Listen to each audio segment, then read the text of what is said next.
Pues estamos de nuevo con poesía. Soy Edgar Ibarra, estoy con Eugenia Flores. ¿Cómo has estado? Hola Edgar, bien, con mucho trabajo, pero con ganas de leer, como siempre, algunos poemas. ¿Tú cómo te va? Pues ahí, aquí aguantando la cuarentena. Seguimos aquí con la intención de quedarnos en casa, pero la verdad es que nadie quiere quedarse en casa y la verdad es que nadie se queda en casa. Todo el mundo está afuera trabajando. Uno sale a la tiendita y ve los tráficos a las 8, 9 de la mañana, a las 7, 6 de la mañana y también a las 6 de la tarde todo el flujo de regreso. Y aquí por lo menos en Monterrey, sí hay bastante movimiento de fuera de los municipios para ir al trabajo. Pues sí, sí, es que la actividad sigue. Acá también algunas horas, de verdad, no parece cuarentena y los sábados menos con todas las fiestas. Anoche decía, bueno, o sea, los vecinos no tienen pandemia, había muchas carnes asadas en los alrededores. Y si hubiera cerveza sería peor. Ya sé, y eso que sin alcohol. No, pero hay bueno, supuestamente sin alcohol. Bueno, Oye, al pues menos está chévere. hoy vamos a hablar de uno de los grandes poetas españoles, Federico García Lorca, que perteneció a la generación del 27 y, y bueno, pues como tú me comentaste ahorita, uno de los grandes poetas que perdimos justo en su mejor momento y como tú dices, arrebatado. ¿Qué nos puedes contar tantito de vida? Este, De, pues fue muy ambigua, o sea,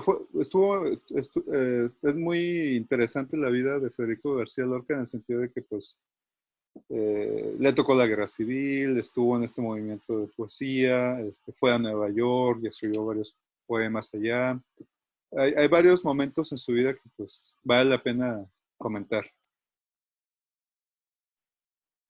así es. Fíjate que yo he tenido varios encuentros y desencuentros con Lorca. Y recuerdo mucho que cuando recién entré a la carrera de letras, Lorca era un poeta que ahí en la facultad querían mucho. O sea, los maestros siempre lo ponían y todo el mundo leía Lorca y Lorca para allá y para acá. Y a mí como en un principio no hice clic con él. Por supuesto sí me maravillaban estos poemas. Recuerdo que la bienvenida de letras fue una lectura precisamente sobre Lorca y sobre García Lorca, y los compañeros de último semestre leyeron algunos poemas y hablaban de la simbología que está presente, ¿no? Que era un análisis que hacíamos con varios maestros. En especial ahí recuerdo con la maestra Estela Maris, el maestro Javier Treviño, San Juanita, que veíamos en diferentes momentos de este poeta. Pero así de un inicio yo recuerdo que hablaban que la luna, cuando aparece la luna, siempre había alguna muerte, que el color verde, una serie de cosas que parecían rodear el universo poético de este autor. Después pues, ya lo fui conociendo más, ya supe quién era, ¿no? Que fue un personaje con una gran presencia en la literatura. Yo creo que la literatura en español del siglo XX, no solo de su generación, y perteneció también a una época de mucho movimiento cultural y era todo un personaje. O sea, eso es indiscutible. Eh, y bueno, yo recuerdo cuando estaba más joven, me gustaba Lorca, lo admiraba, pero me costaba trabajo conectar con su poesía, no se me hacía tan, en esa época, tan deslumbrante o no me impactaba de la misma forma que lo hacía Luis Cernuda, por ejemplo, Ah, o Miguel Hernández, ¿no? Otros poetas que tenían un golpe lírico muy fuerte y que en Lorca, como ese carácter narrativo que tiene, su poesía, me costaba trabajo.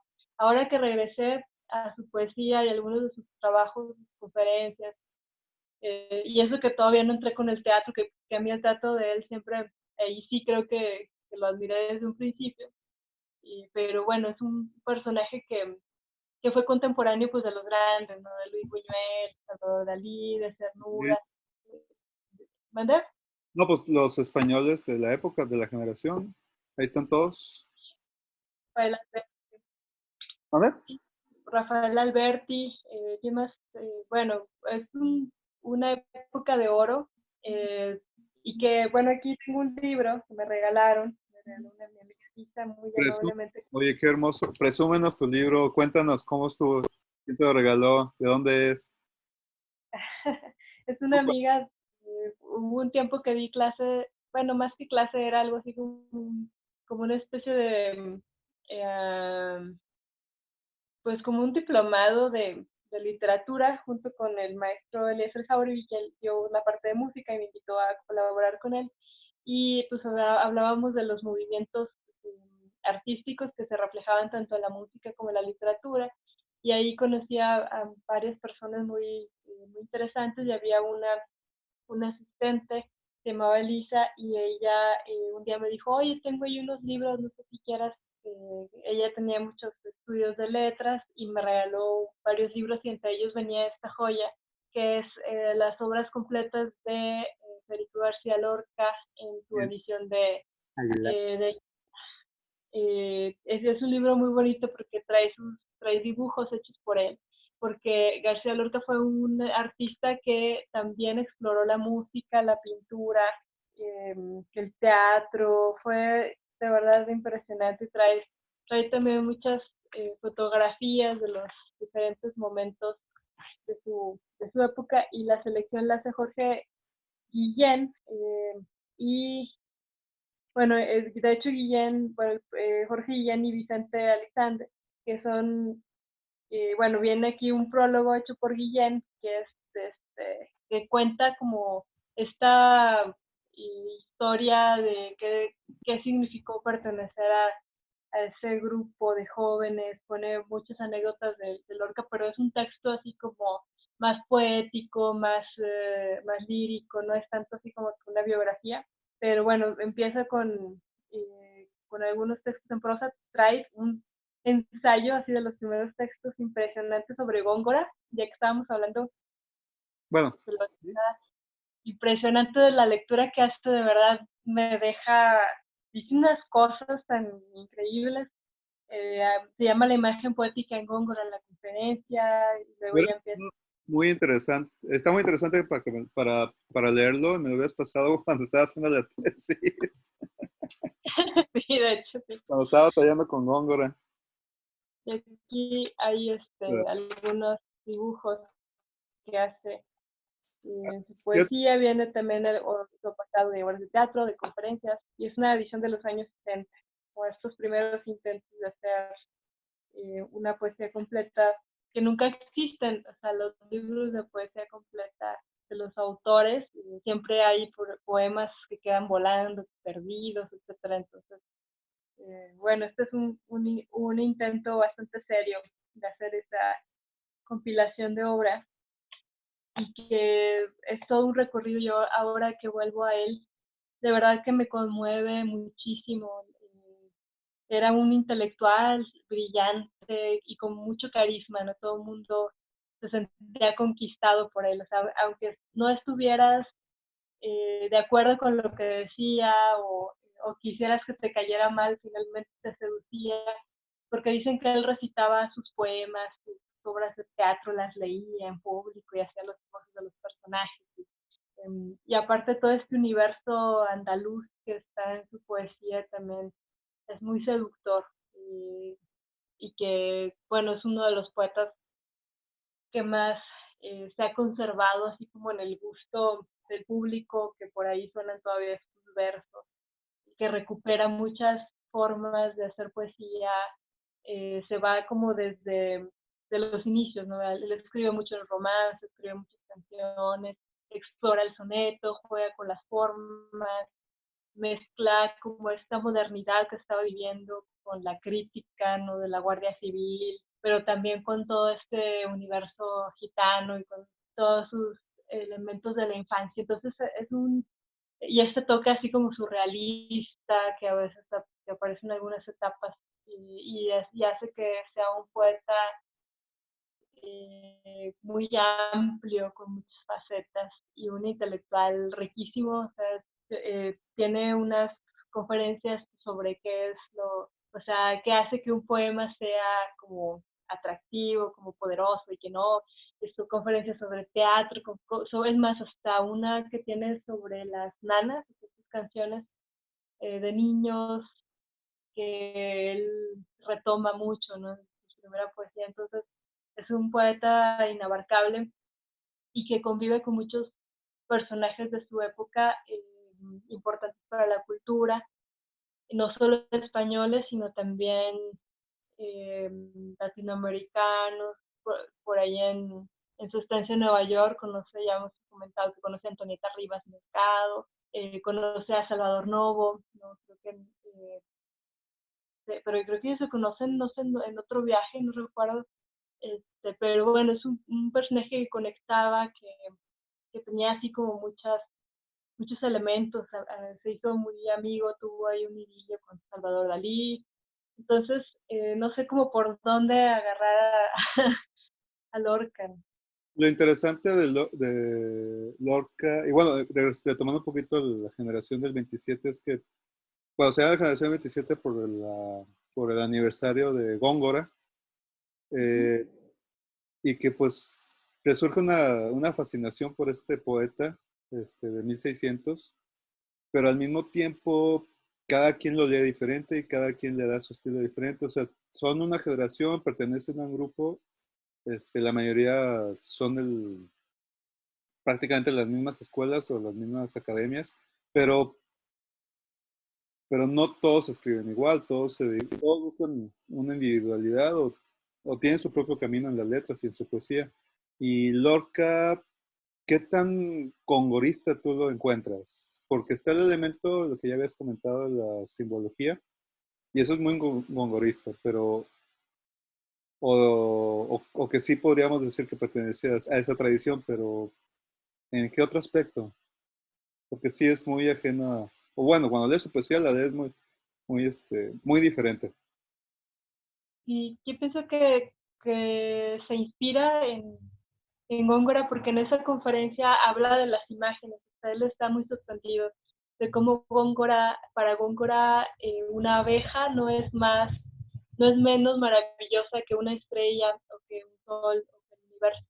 Y empieza él a hacerle estas imágenes. Yo pienso que lo que hace García Lorca es recuperar, porque por lo que dice él en su conferencia, era un poeta así, Góngora, como que lo estaban como olvidando, como que los académicos decían que era mucha exageración, entonces ellos lo empiezan a leer de nuevo, o sea, leer en serio, y es como este lenguaje, esta identidad andaluza, o esta como localidad universal que tienen varios autores españoles, que en García Lorca es se ve que hay una intención muy fuerte y que a lo mejor en su primera etapa, lo que pasa es que es un poeta que empieza muy pronto. O sea, Hey, primero él nace en 1898, creo, y, está- eh, ajá, ¿eh? dime. Y para 1918 ya están estos libros con las canciones, las rondas, y con esta nostalgia que él lo llama y lo dice de una forma aquí. Dice, um, en estas páginas desordenadas va el reflejo fiel de mi corazón y de mi espíritu, teñido del matiz que le prestara al poseerlo la vida palpitante en torno recién nacida para mi mirada. Dice que, bueno, que en estas primeras letras hay un ardor juvenil y tortura, ambición sin medida, la imagen exacta de mis días de adolescencia, juventud, esos días que enlazan el instante de hoy con mi misma infancia reciente.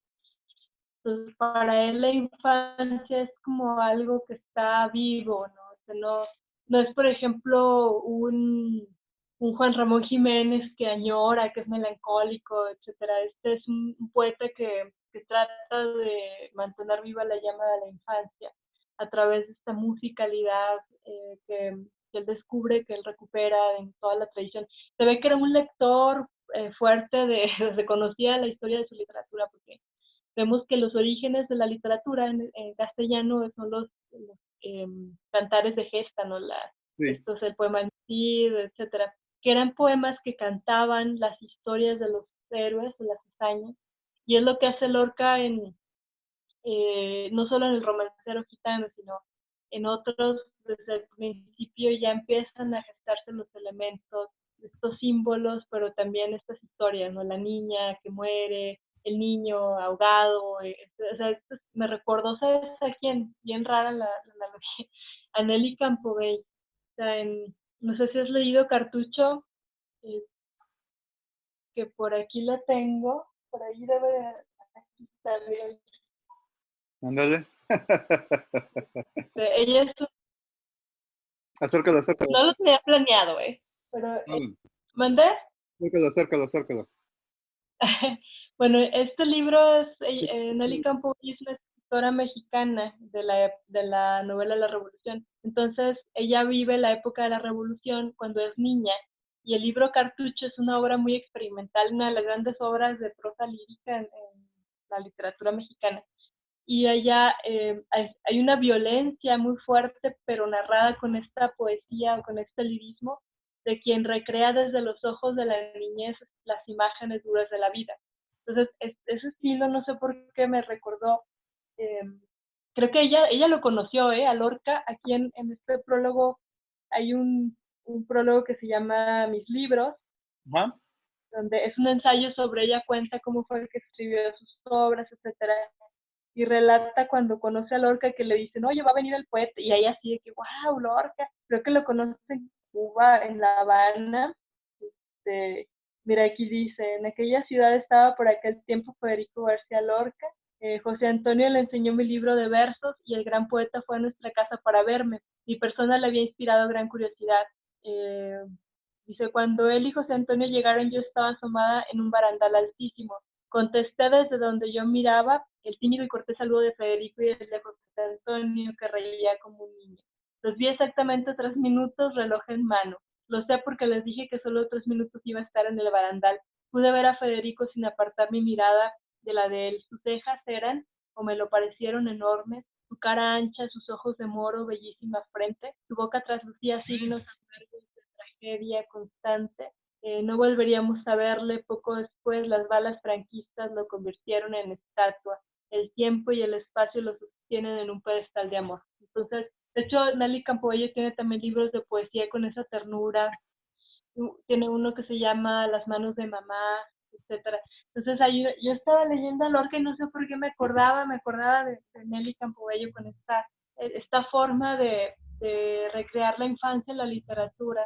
Y desde estos primeros poemas precoces donde habla del sapo, de la rosa, de las flores, del cielo, y que los empieza a utilizar como metáforas de las cosas que él siente, ¿no? Que son, pues, obviamente imágenes todavía sencillas en comparación con el Lorca ya maduro, pero para un joven de esa edad es impresionante, y la cultura que tenía también es bastante, empieza uno a entender por qué llamaba tanto la atención este muchacho, ¿no? O sea, que era, pues, a donde llegaba, hacía fiesta y todos lo querían conocer y escuchar.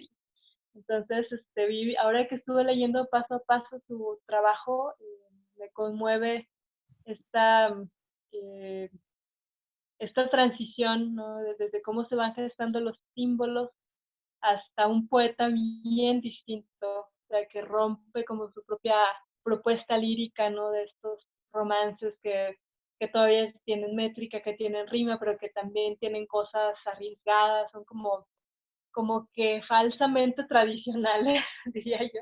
No sé, es muy difícil eh, definirlo, pero yo aprendí como un poco a apreciarlo de otra forma, porque él trata de hacer muchas canciones. De hecho era músico, o sea, tocaba el piano y cantaba, y dicen que improvisaba piezas, que decían, oye, tócate una de, no sé, Mozart. Ya, pues como que se acordaba y inventaba, y era alguien que siempre estaba inventando cosas. De hecho, tienen estos poemas a Debussy, eh, a Walt Whitman, o sea, vamos viendo estos personajes que le causaban mucha fuerza, pero también estos poemas, habla mucho de la muerte, mucha elegía, a las amigas, a las niñas que mueren, a bebés, a gente, a grandes personajes. Entonces también a veces me gustaría tenerlo aquí para preguntarle cosas sobre lo que escribió, ¿no? Y todo este mundo tan, tan propio que hace. No, pues lo tenemos en su, por lo menos tenemos su yo lírico en la poesía. Igual no está con nosotros, pero tenemos su yo lírico.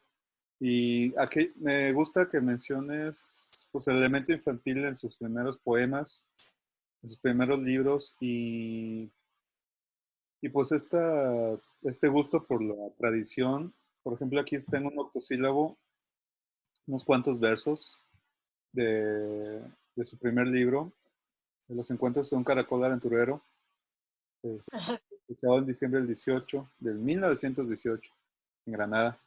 Dice, hay dulzura infantil en la mañana quieta. Los árboles extienden sus brazos a la tierra. Un vaho tembloroso cubre las cementeras y las arañas tienen sus caminos de seda. Rayas al cristal, limpio del aire. Entonces ya hay un elemento que, como tú mencionabas,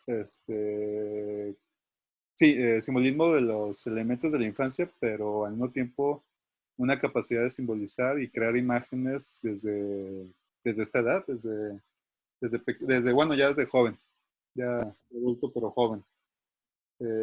Y sí tiene Y esta esto es intención. fácil en poesía. ¿Manda? Eso no es nada fácil en poesía, esa creación de símbolos. No, para nada. Luego, para colmo, enfrentarte con un poeta como lo es Góngora. Y Este, sabes también, no sé si lo notaste, él tenía, pues como ya sabemos, también fue un gran dramaturgo. Y en estos primeros poemas hay una inquietud también por hacer voces, y eso me llevó al antiguo teatro griego, ¿no?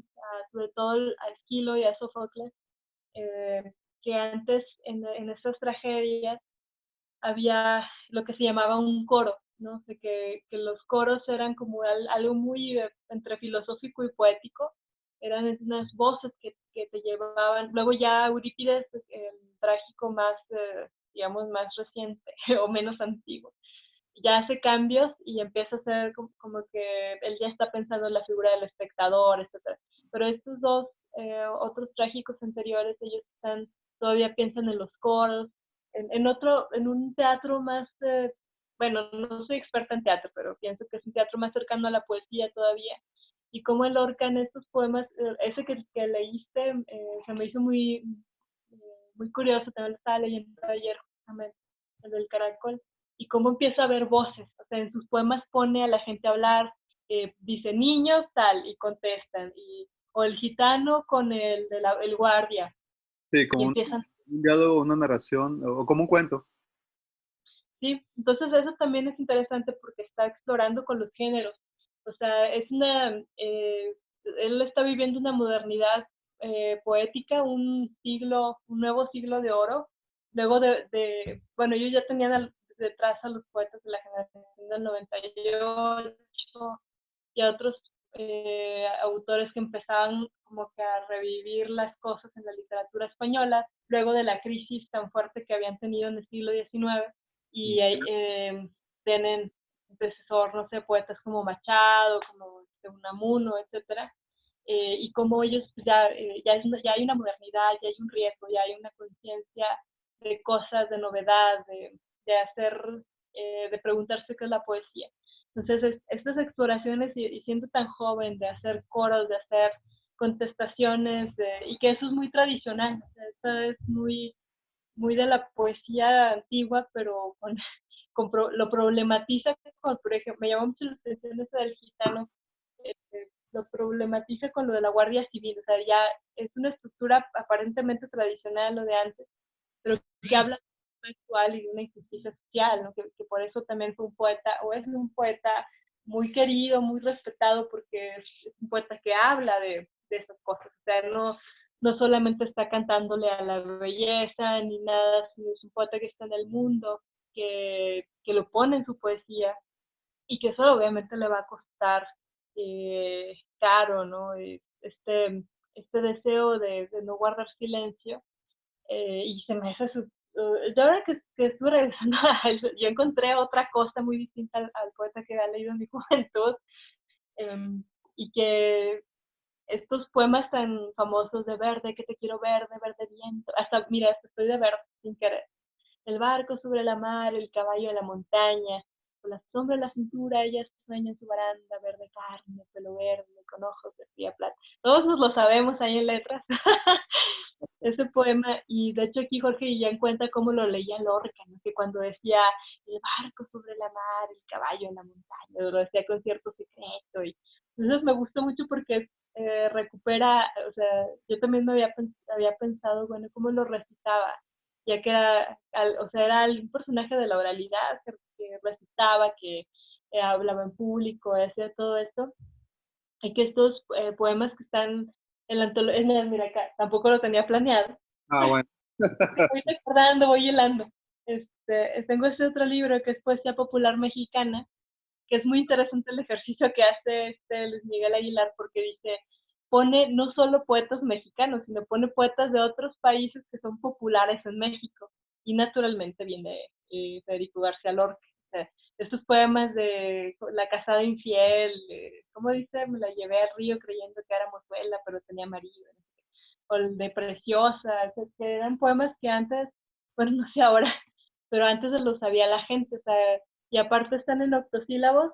El romance tiene esta forma de cero, o sea, de 8 sílabas y rima sonante en versos pares, es decir, rima nada más las vocales.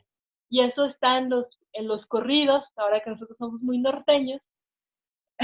Sí, sí, sí, nos encanta el octosílabo. El corrido es el ejemplo perfecto. Sí, o sea, el romance, es más, el corrido es un romance español, o sea, tiene la forma poética del romance. Por ejemplo, aquí yo que soy de Saltillo, que siempre me gusta poner ese ejemplo, con el corrido de Rosita Alvírez, que dice año de 1900, 8 sílabas, presente lo tengo yo, 8 sílabas, yo, en un barrio de Saltillo, Rosita Alvírez murió, yo, 8 sílabas. Entonces, los romances eran una estructura popular en 8 sílabas. ¿Por qué en 8 sílabas? Porque era fácil de cantar, es la prosodia, el ritmo natural del español, y que contaban las hazañas. Fíjense qué antiguo, se contaban las hazañas de los héroes, como el Sillitos, bueno, estos tenían otra métrica, pero todavía se sigue haciendo, o sea, el corrido sigue vivo, son canciones que cuentan las hazañas de personajes populares, y que algunos todavía están en octosílabos con rima sonante en verso par. Es una estructura pues ya muy tradicional, y como García Lorca le da otro sentido Ajá. y lo Pero lleva en este poema del romancero gitano, que es muy famoso. Y no solo ahí, sino también en algunas de sus obras de teatro. Recuerdo la de Bodas de Sangre, hay por ahí un monólogo donde la luna canta, y bueno, un montón de cosas. yo invito a cualquiera que nos escuche a checar los corridos y a contar las sílabas de cada verso para que se den cuenta que son 8 y 8 y 8 y 8. Y Los corridos, también algunas canciones de José Alfredo Jiménez, por ejemplo, el de Me dicen el siete mares, porque ando de puerto en puerto, llevando conmigo mismo un amor ya casi muerto. Esas son las coplas estas de Pedro Infante. O sea, sí, es más cercano a nosotros de lo que pensamos. Y, y tal vez por el elemento que igual hablamos nosotros, cuando nuestra forma de conversar, nuestra forma de dialogar, nuestra forma de hablar, lo más normal o lo más natural para nosotros es hablar en octosílabos. Sí, Eh, que es la forma supuestamente, de respirar. ¿ah? ¿No? ¿Qué ibas a decir? Que supuestamente es la forma más normal y natural para nosotros, hablahispantes, de habla española, hablar en octosílabos. Entonces se nos hace muy cómodo y muy agradable y muy dulce escuchar corridos o Ya te canciones estás o poemas. hablando así. ¿No te pasó que yo estaba leyendo a Lorca y ya salía hablando en octo, si te pegas? Porque 8 y 8 son 16, más o menos la cantidad de sílabas que decimos antes de respirar. Bueno, los que hablan normal, no como yo, que yo digo no sé cuánto. Yo hablo en alejandrino, yo creo. Gracias. Pero también una forma los que quieren escribir poesía, si bien ya no se usa mucho escribir o al metro y que rima y todo eso ya pasó, pero nos sirve bastante para entender qué es el ritmo en la poesía, qué es la rima, todo eso. Y el romance, yo a veces cuando me mandan a dar talleres de poesía a lugares raros, que digo, ching, ¿cómo entro? No, pues el romance. Un día fui a la Facultad de Trabajo Social, no, hombre, todas las muchachas haciendo unos corridos bien padres y los cantamos. Y entonces, es algo que está en nuestra cultura, en nosotros. Oye, pues si ya estamos hablando del cancionero y de algunos octosílabos. Yo sé que tal vez no sea tu favorito, pero ¿quisieras leer una canción? Pues, no sé si mejor tú lees las canciones, yo te puedo leer un fragmento del romancero gitano, que voy a leer el primero, que es el que más me gusta, y hay una canción muy bonita del romance de la luna luna. Voy a leer nada más un pedazo, porque bueno, no sé si largo. Dime qué Bueno, canción. escuchamos el sonido del octosílabo. Ya Edgar leerá canciones de... No, Porque... no, canciones no. El romancero. Bueno, yo leí este, no sé qué quiera leer Edgar, pero yo el que quería compartir era uno de Poeta de Nueva York, pero para ir viendo un poco la evolución que tiene. Dice, romance de la luna luna. Y eso, es más, esto me lo sé sin leer, si me les presumo. La luna se fue a la fragua con su polizón de nardo. Y lo bueno que no me gusta, ¿verdad, Lorca? No me gusta tanto, no me gustaba tanto. A ver, ¿qué poema quieres leer? Yo te Eh, ¿Cuál? La luna vino a la fragua con su polizón de nardo. El romance de la luna luna. Es el primero del romancero gitano. Sí. El niño la mira a mí, el niño la está mirando. Se fijan aquí, la rima es A-O. Nardo mirando, ando A-O. En el aire conmovido mueve la luna sus brazos y enseña lúbrica y pura sus senos de duro estaño. Huye luna, luna, luna, si vinieran los gitanos, harían con tu corazón collares y anillos blancos. Niño, déjame que baile. Cuando vengan los gitanos, te encontrarán sobre el yunque con los ojillos cerrados. Huye luna, luna, luna, que ya siento sus caballos. Niño, déjame, no pises mi blancor almionado. El jinete se acercaba tocando el tambor del llano. Dentro de la fragua el niño tiene los ojos cerrados. Pero el olvidar venían, bronce y sueño los gitanos, las cabezas levantadas y los ojos entornados. ¿Cómo canta la sumaya? Ay, cómo canta en el árbol. Por el cielo va la luna con un niño de la mano. Dentro de la fragua lloran, dando gritos los gitanos. El aire la vela, el aire la está velando. Es una historia, el niño se muere, y vuelve a esto de los símbolos, la luna, que cuando aparece la luna casi siempre hay muerte. Es interesante que algunos poetas, no todos, pero tal vez podríamos decir que la mayoría, tienen estas estrellas o constelaciones siempre presentes en su poesía, que de alguna forma sí son imágenes, sí son símbolos y nos van guiando en su mar de poesía. Es como si nosotros fuéramos navegantes perdidos a alta mar, leyendo su poesía y para poder entenderlos, para poder descubrirlos o para poder visualizar sus imágenes, nos dejan estas estrellas, estas constelaciones para guiarnos y entenderlos, tener una imagen más cercana, no general, pero sí más cercana del cuál es su cosmovisión, cuál es su mundo y sus imágenes dentro de su poesía. Sí, y que es un poema, yo creo que este carácter narrativo que cuando yo estaba más joven rechazaba, creo que era lo que rechazaba de su poesía, nos hace que seamos capaces de ver el poema con una claridad que es difícil de encontrar a veces en los poetas. Es un poeta que al menos en este libro nos está contando historias, y no son historias elevadas, ni historias de grandes personajes del mundo, sino son historias del niño, ¿no? El niño de los gitanos que se muere, y por ejemplo el romance sonámbulo, ¿no? De la muchacha que está, que muere esperando al otro. En el caso del romance de la Guardia Civil, pues también son Cierta.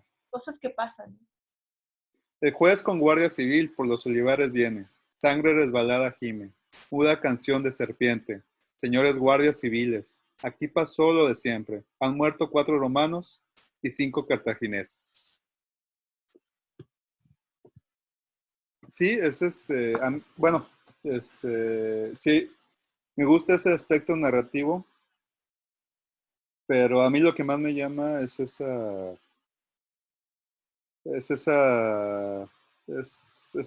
encontrar esos símbolos, encontrar esas imágenes, y no que se repitan, pero sí que son algo familiar, es algo con el cual encontramos con nostalgia y sí melancolía, porque es muy importante para este poeta, el elemento infantil o el elemento de la memoria. Y pues se repiten, podemos hablar de palabras que se repiten muy seguido o bueno, símbolos que se repiten muy seguido en su poesía.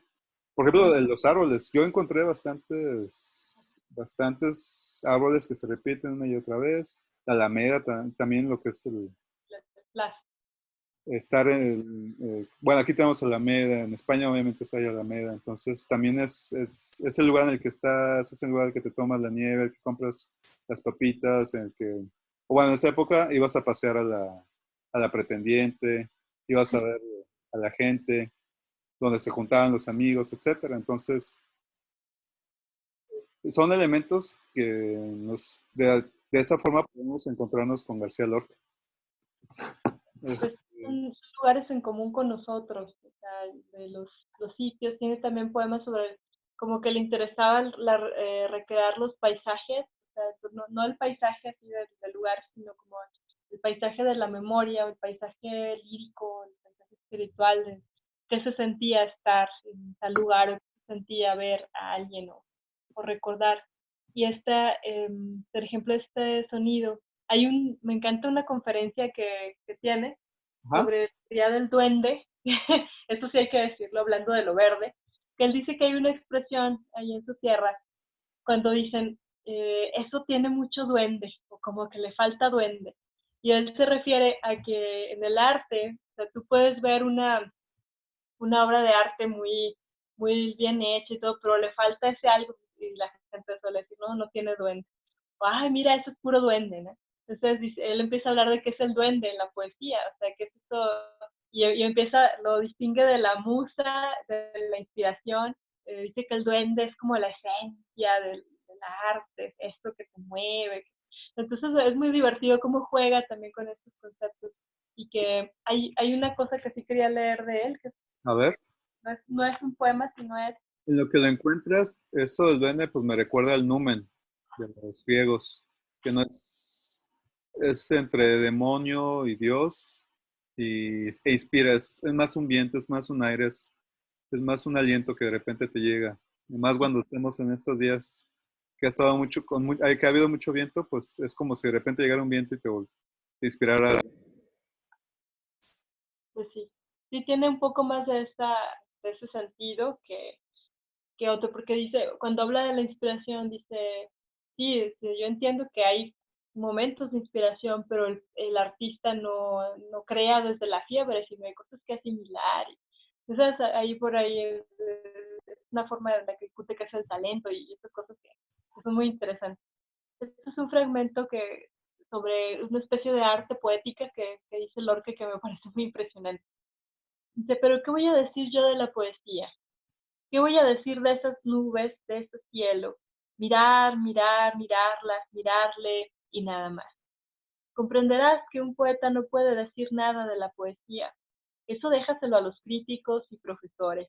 Pero ni tú, ni yo, ni ningún poeta sabemos lo que es la poesía. Aquí está, mira, yo tengo el fuego en mis manos, yo lo entiendo y trabajo con él perfectamente, pero no puedo hablar de él sin literatura.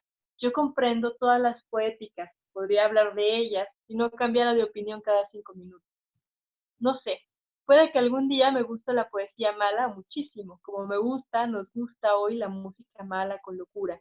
Quemaré el Partenón por la noche para empezar a levantarlo por la mañana y no terminarlo nunca. En mis conferencias he hablado a veces de la poesía, pero de lo único que no puedo hablar es de mi poesía, y no porque sea un inconsciente de lo que hago. Al contrario, Si es verdad que soy poeta por la gracia de Dios o del demonio, también lo es que lo soy por la gracia de la técnica y del esfuerzo, y de darme cuenta en absoluto de lo que es un poema. O sea, aquí vemos que también es el poeta hablando del misterio de la poesía, pero siendo consciente de su oficio, de todo el trabajo que hay detrás, y que aún así abunda este misterio. Entonces, de hecho, Jorge Guillén da una anécdota muy linda de Lorca, que le dicen, oye, ¿y tú para qué escribes? ¿Para qué no, le preguntan que para qué lee sus poemas en público. Y dice, pues para defenderlos, porque son míos. Entonces, esta conciencia y me gusta eso, ¿no? Esto es mi poema, o sea, esto es lo que yo soy, lo que yo escribo, y pues vámonos, ¿no? No como ahora de, ay, pues mi librucho, o sea, él no tenía esta falsa modestia, y tampoco cae en la arrogancia, sino que dice, pues yo defiendo lo que hago, y de ahí parte, que hay muchas anécdotas, sobre todo ahí con Salvador Dalí, que pues tuvieron su idilio, aparte de amistad y odio y amor y de todo. Y con los otros compañeros, ¿no? Cómo hablaban, qué pensaban de la poesía uno de otro.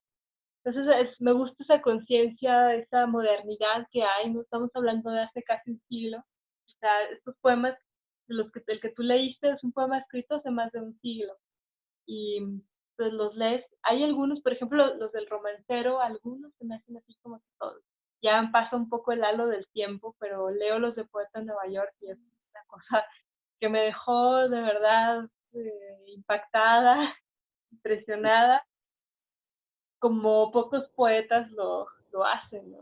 Pues hay que leer algo de esa sección, de ese libro de poesía en Nueva York, cuando fue por allá. Y bueno, antes de que empieces, en lo que encuentres el poema, pues comentar que pues antes era muy común leer poesía, en el sentido, bueno, en público, declamar, leer la poesía. Ahorita ya no es un hábito que se haga, no es algo muy Y común.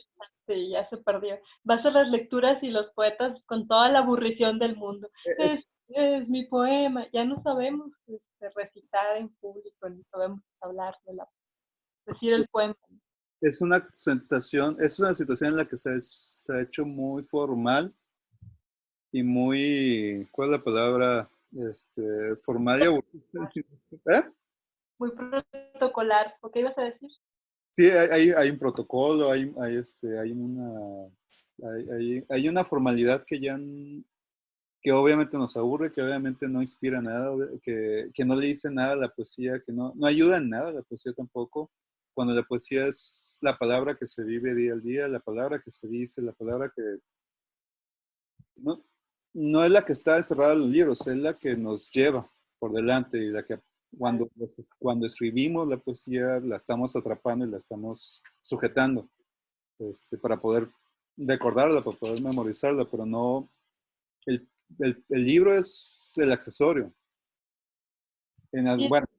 ya hay algunos, a partir del arte pop y el arte collage, pues ya el libro ya entra en otro elemento, pero bueno, ese es otro tema. Es que también eso tú acabas de decir algo muy importante de lo que Lorca era muy consciente, que la poesía finalmente es, aunque ahora la hacemos para el libro, la poesía tiene una carga de oralidad donde se sostiene. O sea, el poema debe de sonar, está hecho para ser dicho, no tanto para ser leído. Aunque bueno, ya desde el español medieval ya se tenía una conciencia de que había que escribir y que escribías para lo que se quedaba en el texto, ¿no? Eran las discusiones que tenía, por ejemplo, el de, ¿cómo se llama? El del conde Lucanor, don Juan Manuel, y ya empezaban a discutir eso.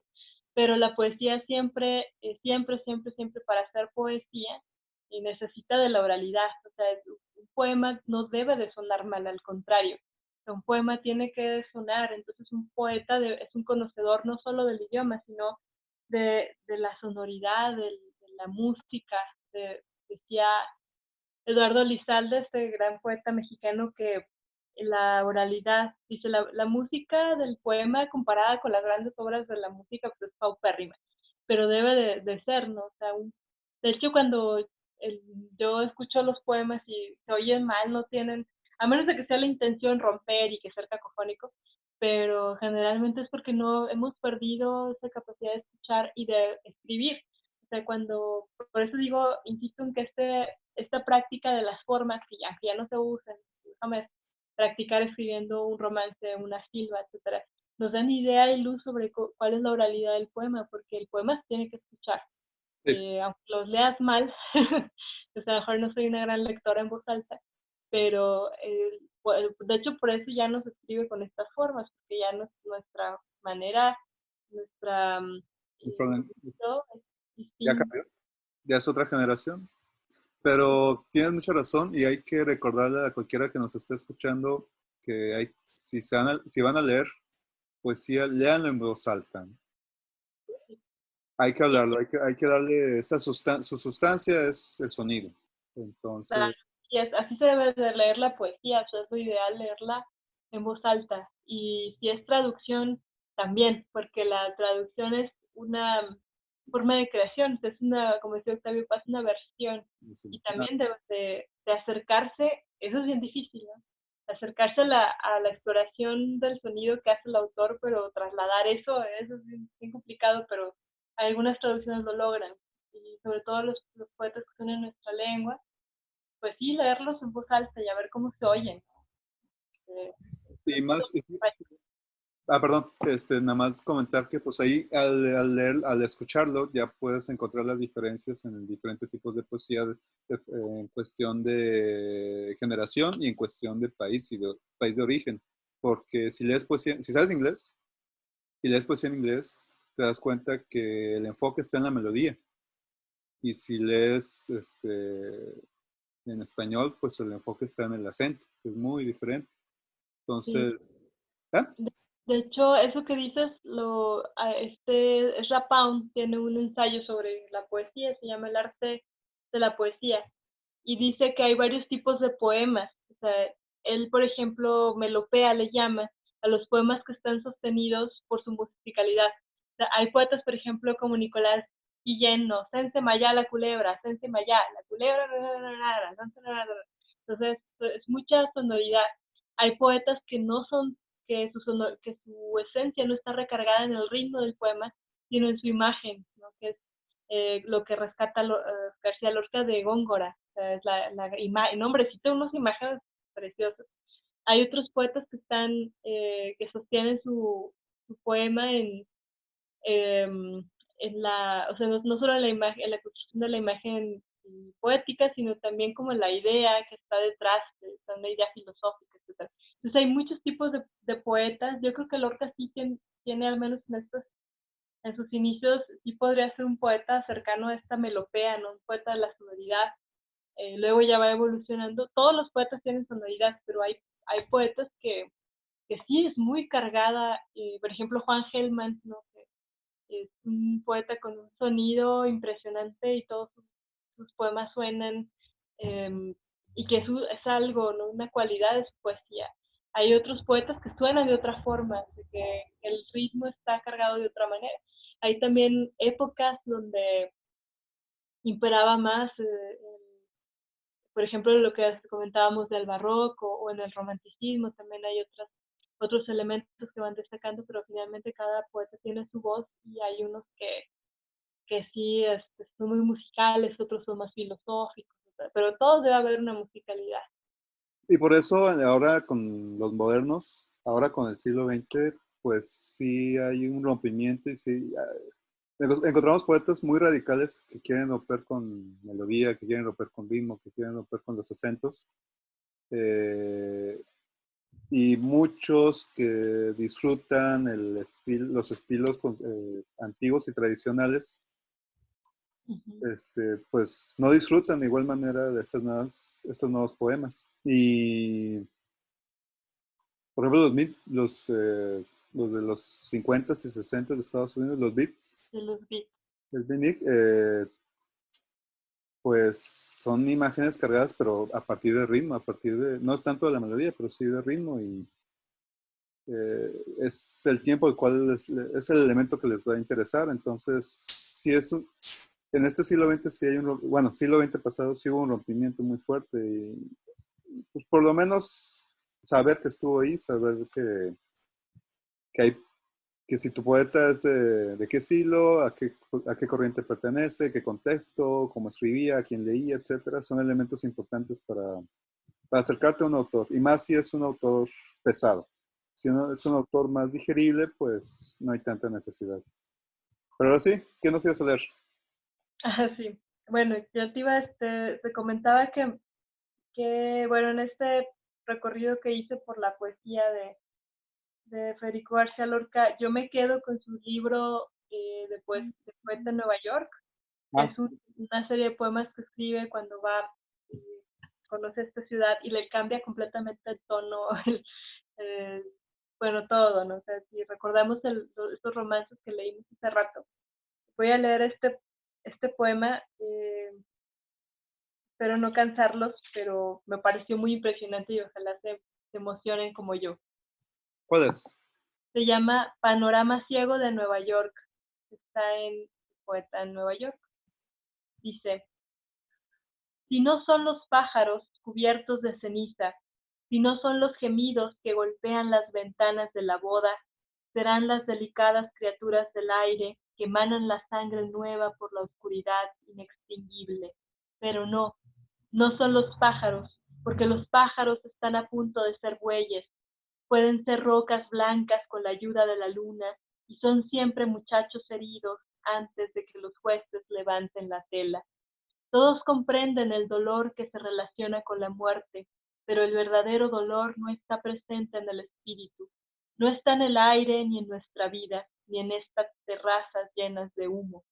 El verdadero dolor que mantiene despiertas las cosas es una pequeña quemadura infinita en los ojos inocentes de los otros sistemas.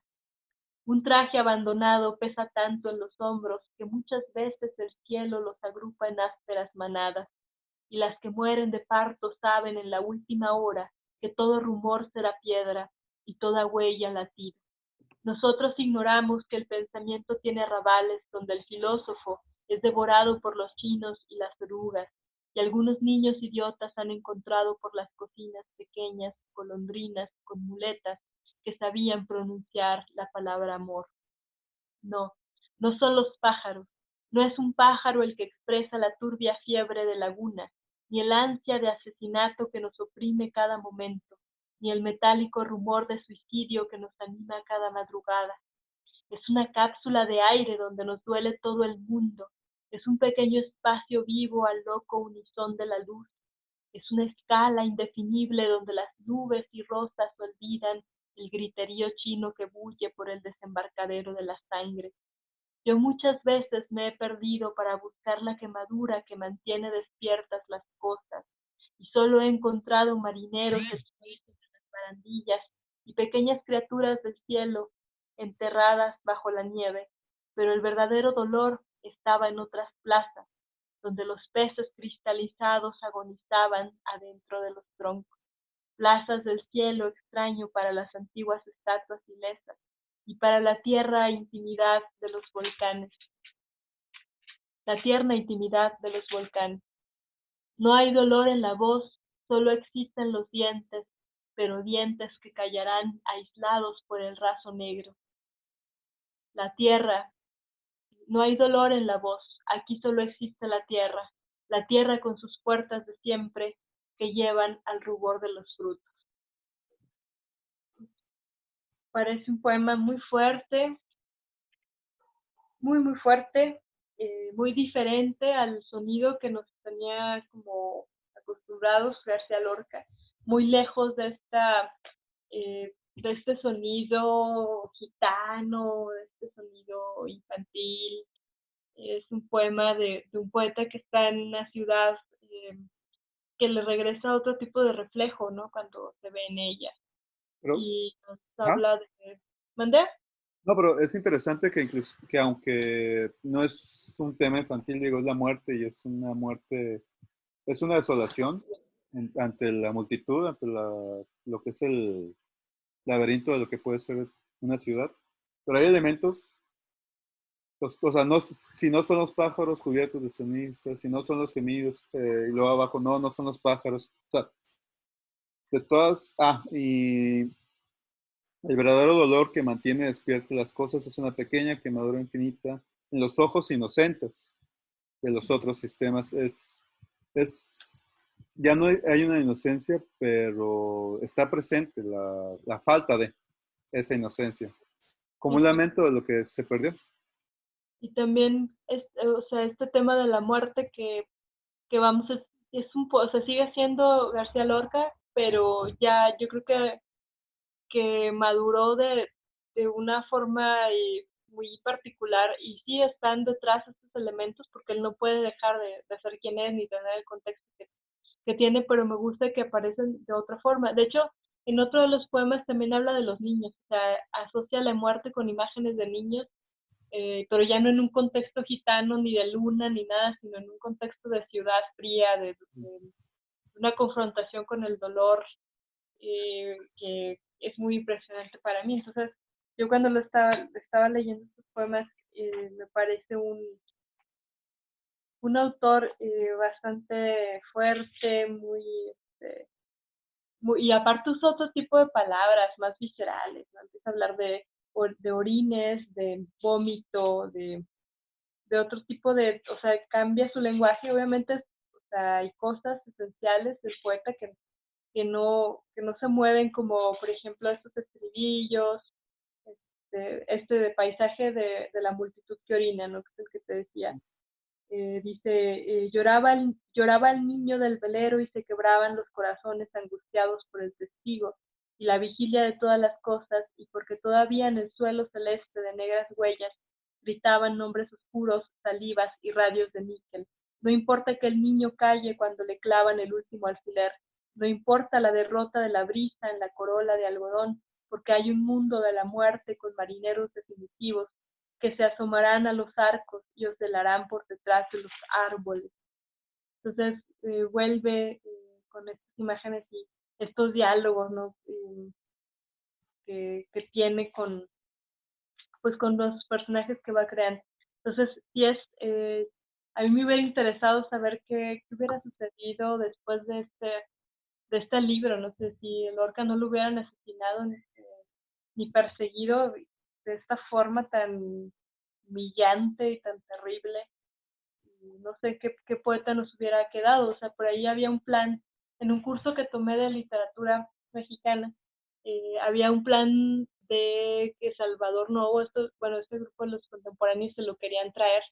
Entonces le decían, mira, te puedes quedar acá en México. O sea, imagínate que se hubiera quedado a hacer teatro en México y hacer cosas, pero finalmente pues no, es un poeta que se queda y pues eh, tiene este final tan desgarrador.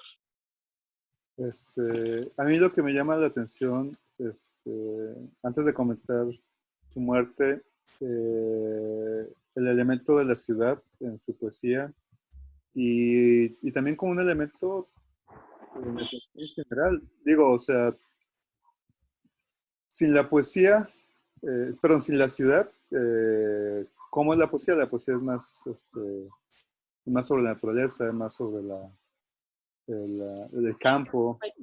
Y el elemento de la ciudad, bueno, si nos vamos con la historia de la literatura, el elemento de la modernidad, pues irrumpe con la ciudad. Shakespeare en Londres. No, desde más atrás, por ejemplo, las bucólicas, ¿no? Que ya eran como anhelos del campo, ya en esa época. Pues de, sí, de la vida tranquila. y bueno, todos los romanticistas, y bueno, si no después, en el final del siglo XVII, no, sí, el final del siglo XVIII, los romanticistas ya, bueno, hacen ese rompimiento con la naturaleza y la modernidad, que ellos ya inclusive ya estaban cansados de esa modernidad, no querían la industria, no querían la máquina, no querían el humo de las chimeneas, pero pienso en el Nueva York de los 30, pienso en Nueva York de los 20, pienso en el jazz, y es carros, es ruido, son motores, gente por todos lados, de diversas procedencias, diferentes lenguajes, clubs, bares de noche, vida nocturna muy interesante. Y irrumpe, en la música irrumpe en el jazz, que es sonido, que es ritmo, que es melodías y mucho azar y mucho juego de diferentes tipos de sonidos, pero en la poesía, pues sí trae, viniendo de un hombre de campo y viniendo de un hombre que ama su patria, que ama su país, que ama su origen y disfruta de la tradición al mismo tiempo que juega con ella, pues aparece un elemento de desolación, aparece un elemento no diría que una inocencia destruida, pero sí un repensar de su conmovisión poética. Más que nada porque con una poesía como aparece aquí en estos poemas de Nueva York, como tú decías, ya es podría ser un parteaguas y hubiera estado muy interesante ver lo que podía seguir a continuación. Y apenas estaba en su momento para poder crear grandes cosas, igual mucho más. O como otros poetas, tal vez totalmente lo contrario, darse cuenta de algo en sí mismo y ya, dejar la poesía como Rimbaud. Sintió que escribió todo lo que quiso escribir antes de los 20, 21 años, por ahí, y ya no volvió a escribir poesía, y si la volvió a escribir nunca la publicó y se dedicó a algo muy diferente en África. Sí, bueno, eso es un caso insólito en el universo de la poesía.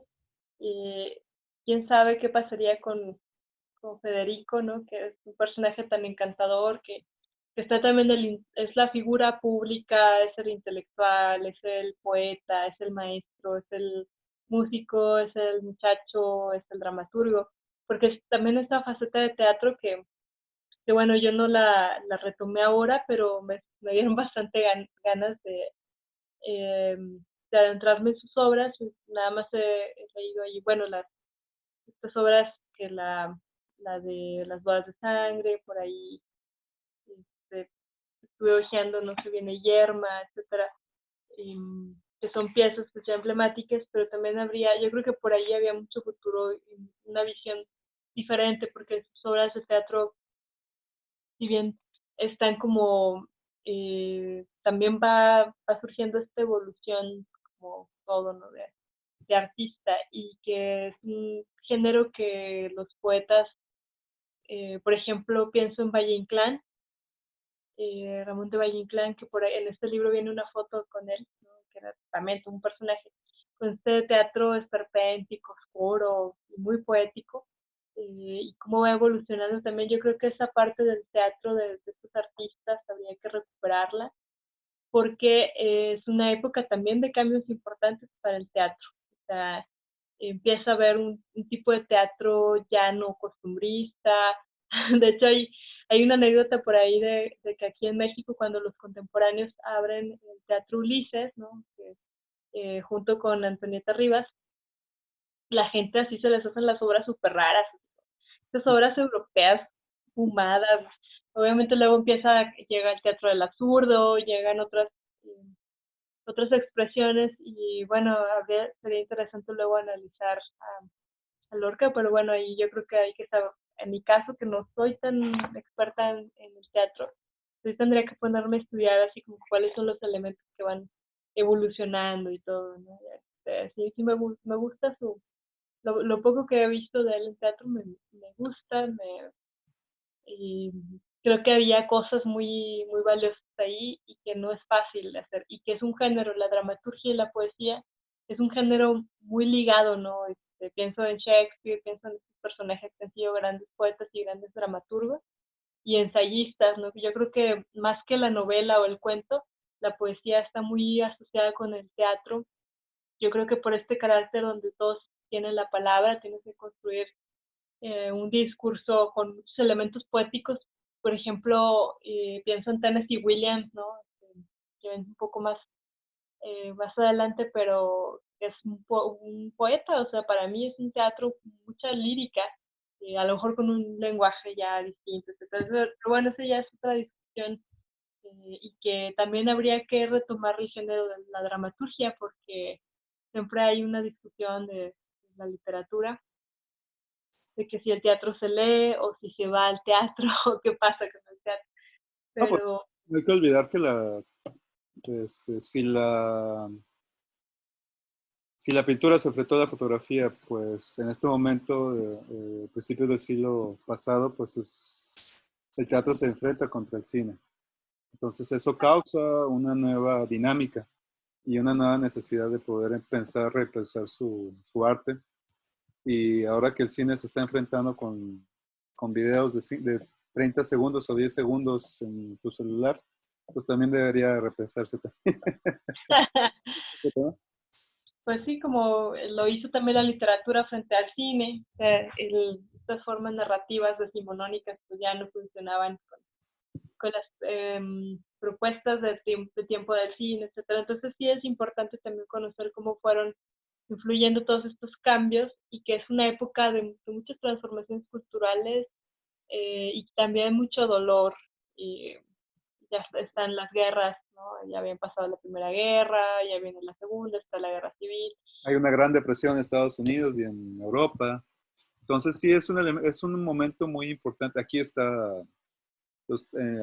transformándose aquí tenemos la revolución y se está transformando en lo que se va a convertir el PRI. Entonces sí hay una gran, fueron unos grandes años para todo el mundo, no nada más para los españoles. Allá pues fue el inicio de la guerra civil, el inicio de la dictadura de Franco y pues el fin de muchos poetas, pensadores, científicos, filósofos, dramaturgos, etcétera, etcétera, etcétera, que muchos vinieron aquí a México gracias a Lázaro Cárdenas, que les abrió la invitación y muchos de esos pensadores y muchos de esos intelectuales y actores y escritores pues inyectaron a nuestra cultura durante los 40 y 50 aquí en México. Entonces es importante darle una checada a ese momento en la historia. Pero, ¿cómo estás, Eugenia? Ya pasamos de la hora, ¿eh? ¡Ay, qué horror! Híjole, Este, no. Es que luego ya se vuelve muy pesado. pero sí, yo solo quisiera, para terminar, leer un fragmentito de este poema que me gusta mucho de Lorca, que se llama, este es el prólogo, es de los poemas sueltos que Bueno, soltaron ya después que falleció. A la mitad solamente unos cuantos fragmentos, versos. El poeta es un árbol con frutos de tristeza y con hojas marchitas de llorar lo que ama. El poeta es el medium de la naturaleza, que explica su grandeza por medio de palabras. El poeta comprende todo lo incomprensible y a cosas que se odian. Él amiga las llama. Sabe que los senderos son todos imposibles y por eso de noche va por ellos en calma. Solo un pequeño fragmento a este es el prólogo en el cual nos habla de tratativa forma de lo que él considera que es la poesía, lo que es el poeta, de cómo en esta naturaleza de poiesis o poética se encuentran las cosas que son incongruentes o incomprensibles o contrarias en un mundo lógico normal, cotidiano, pero ya en la poesía son amigas y van de la mano o el poeta va paseando tranquilamente entre ellas. Y año 1918. ¿Cómo? Que el año de ese poema, 1918. Era un No, chavo. está muy joven, él es del 90 y ¿qué? Tenía 20 años. Es del 98, este es del 18, sí, tenía 20 años. Muy joven y ya tenía esa capacidad. Y que corresponde también a una tradición como de prólogos y de artes poéticas, ¿no? En lengua española. Pienso en Sor Juana, ¿no? De estos versos, lector mío, que a tu deleite consagro. No tienen ya de buenos, ¿no? A Borges, ¿no? Que el arte es esa Itaca, que no sé qué. Entonces sí es un poema que vale la pena retomar, definitivamente. Pues muchas gracias, Eugenia. Gracias por acompañarme en esta hora. Cada vez es más largo esto. Pero es que estamos hablando de cosas que nos gusta y de las cuales a veces nos gusta hablar y no queremos callarnos. Hay muchas cosas que decir también. Oye, si leemos tanto y no las decimos, y no decimos de qué hablamos, y las guardamos nada más aquí, pues como que no tiene sentido eso. Yo digo que es buena idea aprovechar esta pequeña ventana para soltar esas ideas, soltar todas esas cosas que están guardadas, porque leemos bastante, o leímos bastante, y si se quedan ahí, pues ¿para qué las leímos? Nos dieron algo, pero ahora es el momento de dar algo a los demás. Pues sí, de compartir. Pues bueno, pues terminamos con Lorca por el día de hoy. ¿Cómo te sientes? ¿Quisieras comentar algo, un último comentario final? ¿Una nota final? No, porque luego ya me pongo a hablar, bla, bla, bla, bla. Pero leamos a Lorca, tiene muchas ventanas, entonces podemos entrar de muchas formas. Ahí en YouTube están sus obras de teatro representadas por diversas compañías, ha habido películas, hay películas sobre su vida, es un personaje que hay bastante información y cosas muy, muy valiosas. Hay obras, por ahí Salvador Dalí pintó unas obras inspiradas en él. Entonces hay mucho por donde explorar. Muy bien. No, pues igualmente hay que leer a Lorca, hay que leer poesía, hay que leer en voz alta, no hay que leerla en silencio. La poesía se lee en voz alta. Pues muchas gracias a todos por escucharnos. Ya fue pasada la hora y cachito. Entonces, felicidades también a ustedes por escucharnos. Un gusto derivar en me acompañó Eugenia Flores. Gracias.